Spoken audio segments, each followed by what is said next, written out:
Okay, here's a talk about communication and where communication is missing in human relations. You're going to see wild behavior and awesome reactions from people. It's something that we know is important in life, but is rarely understood, and it has mechanics. So, under the heading of communication, you have cause and effect.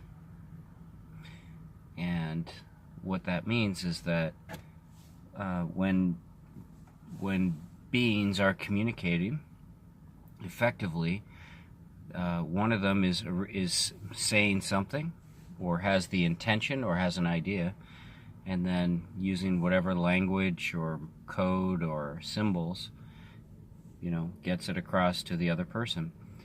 And when there's a duplication of what was originated at cause, at the effect point, that's the person receiving the communication, you have a successful communication. The goal of communication is to create a similarity, to create an understanding. And it's so strong that people actually will, they will not be able to effectively communicate when they have a disagreement. And so, under the heading of agreement, you have similarity or identity. Okay, and with that, when you can have two people who essentially think the same thing, they have something in common. And guess what? They get along. And they'll talk to each other. So they can have a successful communication because they have something in common. They're willing to duplicate what emanates from cause and at the effect point, right? So cause and effect is a big part of agreement, and agreement is a big part of communication. In other words, if you can't get a similarity between the two people involved in a communication, or some kind of identity or similarity, you will not have a communication. The other person will resist duplicating what you're trying to say and what your intention is. And that's why these debates go off the rails, because there's no fundamental agreement. Okay, so there's no real successful communication, because one person just talks and then the other person just blabs out a bunch of crap, and then the other person just blabs out a bunch of crap, and then the other but actually, what they have to do before they even engage in communication is sit down and define some kind of an agreement, something that they both agree on. And if they can't do that, then there is no debate. There's no point. So this comes from also from Voltaire, in that it's like, if you look up Voltaire, he's a French philosopher. I think he was a Freemason. And he would say that, if you would debate with me, then first you must define your terms. And so what would happen is, like, people, I guess, if you actually sit down with someone and you look up some basic definitions of words and reach some kind of an agreement as to that definition, now you can discuss the ideas surrounding that definition. But you're doing it based on an agreement between the two parties involved. And so when one party originates an idea and becomes cause, there will be a duplication, at least at the effect point. And because you have to do this back and forth in a debate. There's no sense in people just arguing with each other who don't really like each other and who don't really agree on some fundamental. Now, here is the fundamental agreement on BCH and BTC. So if you want to debate it,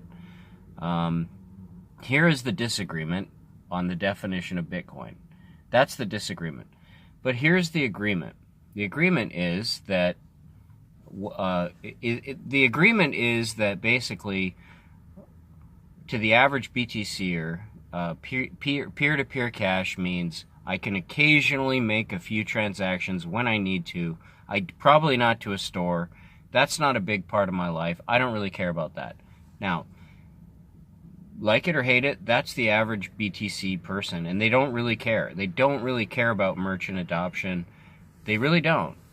And whether you agree with that or not, that's fine. But they do agree that occasionally they could make a transaction. Now, if you look at the BCH person, all he says is that,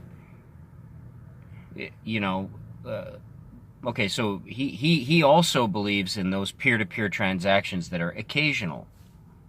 So that's what they have in common.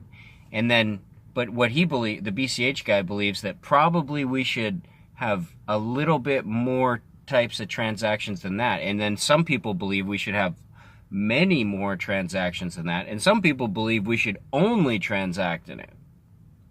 And do you see that scale of, some people believe we should never transact in it. Okay? Some people believe just occasionally. Or, so it only has to be, some kind of a block size that works for right now. But they're not actually actively out creating, new users and new wallets and all that. They're more just complacent with the existing network, and they think it just grows without their own involvement, really. Or they occasionally, go out and communicate with people. But, a lot of them are sort of antisocial. They're not really great at having an idea and going to another human being and saying, here, understand this, right? And getting that across to them in a way that can be duplicated by that person. And so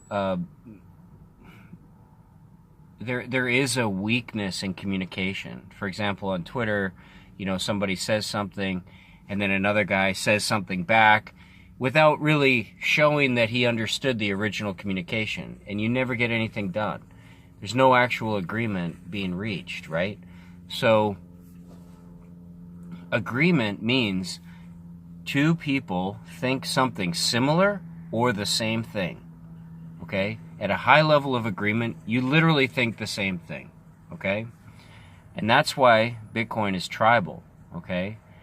And because it's just groups of people who think the same thing. It doesn't matter why they think that, right? It's just sometimes they think what they think for a stupid reason, or for a false reason, or for a true reason, right? Like, who knows? It could be, maybe we're all wrong. Who knows, right? But there is a connection between BTC and BCH that's really so fucking obvious that it's really the difference and the similarity lies on the same subject.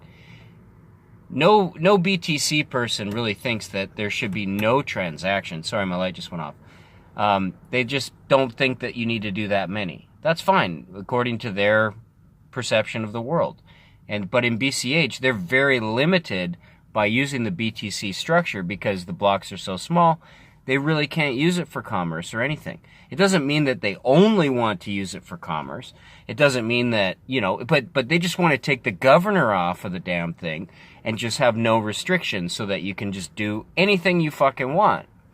And I'm going to say that the reason why I don't hate the BTC idea, because for the most part, I don't use it all the time either. I use it maybe 2-3 times a day. But that's a lot compared to most people.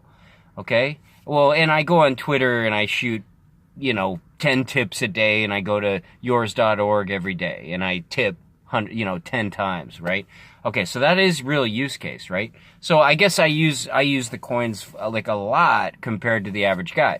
But in actual transactions, I tip my staff, I pay them money in Bitcoin, like I used to do it more, but maybe I'm making 2-3 transactions a day, right? But even still, I can't do that on BTC.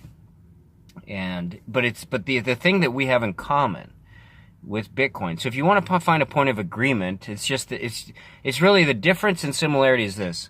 It's how much do you want to transact? What you agree on is that occasionally you should transact. At some point, you're going to transact. Maybe 10 years from now. But occasionally, you will transact. And then the difference is just how often you want to transact. So those are the things that need to be established before any debate is really... Otherwise, you just get into pointless name calling. But it is funny to watch people call each other names. I think it is pretty funny. But really, like... You know, at least like what really grows the network is buying and selling stuff, sharing it with your friends, you know, opening new wallets, helping people understand it. You know, that's the stuff that really, really, really matters. And then the debates are cool. I'm starting to go long on this video, so tell me what you think. Tell me what you think about. But what I think is, like, there's no point in talking unless you have some fundamental agreement or reason to talk. Okay? And please, stop having these debates without some fundamental agreement, okay? Thank you.